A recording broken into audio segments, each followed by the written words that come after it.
वैसे तो सब पात्र बड़े प्रणम्य है, पर केवट तो केवट।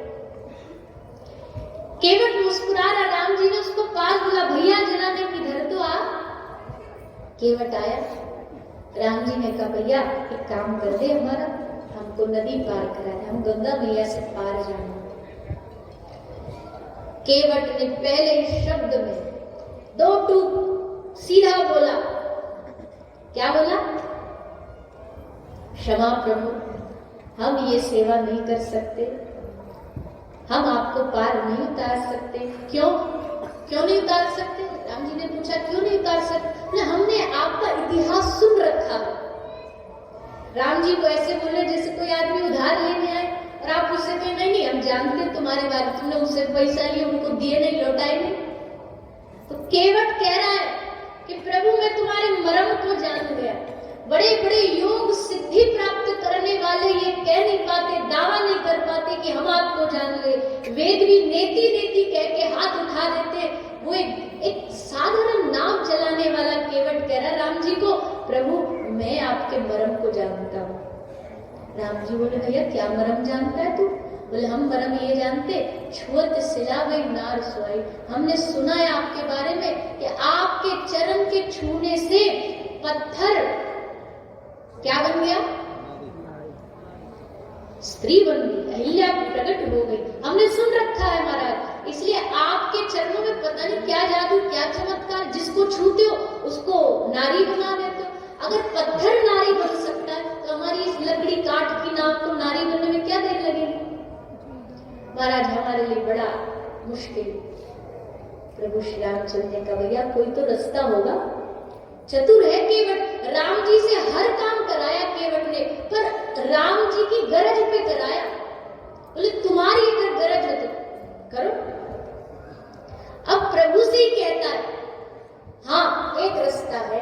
क्या रास्ता है? बोले आपके चरणों को अगर हम धो करके आपके चरणों में जो वो चमत्कार वाली जादू वाली रज है, माटी है, जिससे पत्थर भी नारी बन जाता है, उसको हम घिस घिस के छुड़ा देते, फिर बैठ जाओ, फिर हम आपको एकदम आराम से बिठा लेंगे।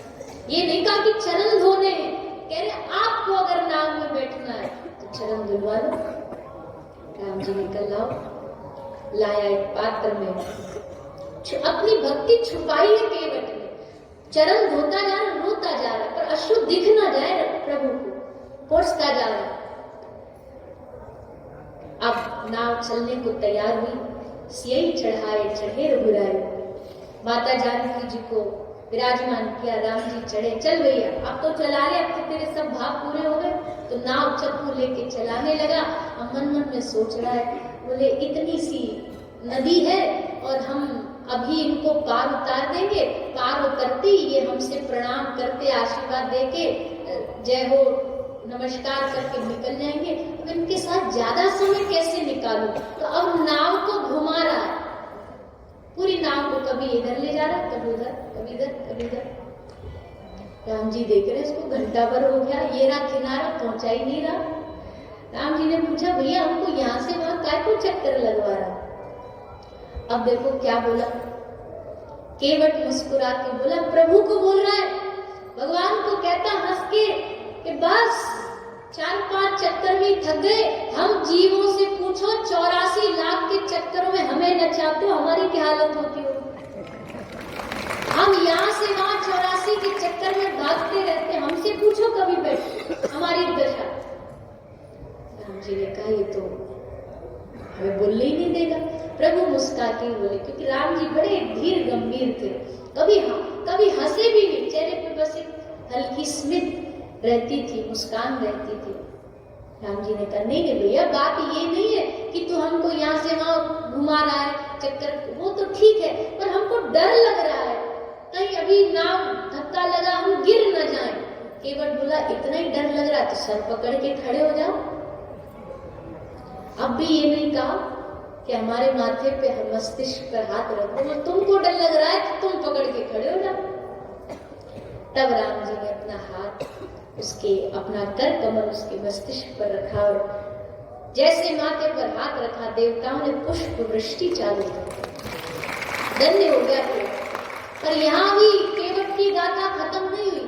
पार जब उतार दिए तो राम जी ने माता जानकी जी को आंखों से, नेत्रों से इशारा किया।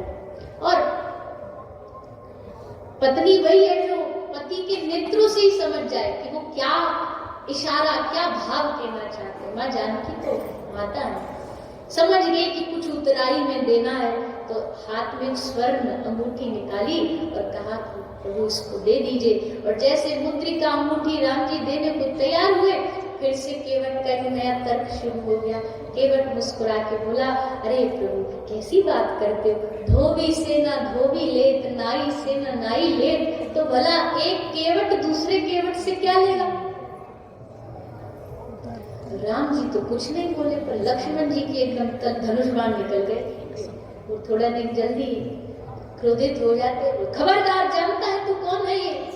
ये साक्षात दशरथ नंदन अयोध्या के राजाधिराज महाराज, साक्षात क्षत्रिय शिरोमणि है, तुमको केवट बता रहा है। केवट हाथ जोड़ के कहता, प्रभु आप हमसे नाराज नहीं होइए, पर हम आपकी और हमारी जाति अलग है, पर हमारी और इनकी तो एक ही जाति है। ये कैसे एक ही जाति है?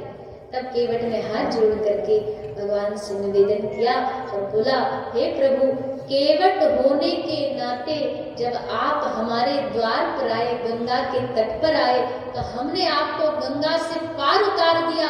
केवट होने के नाते जब हम आपके द्वार पर आए, तो हे प्रभु आप हमको भव सागर से पार उतार दिया। लक्ष्मण जी ने बोला, बेटा देखो है ना, दोनों एक ही जाति, एक ही काम है ना दोनों का। हम बस गंगा पार उतारते और ये जीवों को संसार सागर से पार उतारते। और फिर भैया राम जी जाने को तैयार हुए तो केवट ने मांगा, प्रभु एक कृपा, वापसी में जब आओगे तो इस द्वीप पर। और प्रभु जब आए राज्याभिषेक के समय, और सबसे बड़े आनंद की बात क्या है, जब राज्याभिषेक हो रहा है, सबने पूछा, लक्ष्मण जी ने, भरत जी ने, कि प्रभु आपके इस उत्सव में मुख्य अतिथि किसको बनाया जाए। ब्रह्मा जी एकदम तैयार है कि तुरंत हमको अभी फोन कॉल आए और हम तुरंत चीफ गेस्ट बन के जाएंगे। इंद्र देवता एकदम सिंहासन पर तैयार बैठे, वस्त्र धारण करके हमको अतिथि बनाया जाएगा। सब देवी देवता तैयार है, हमारा नंबर आएगा मुख्य अतिथि में। पर श्री ठाकुर जी ने मुस्कुरा के लक्ष्मण को कहा कि मेरे इस राज्याभिषेक का मुख्य अतिथि कोई बनेगा तो वो केवट बनेगा।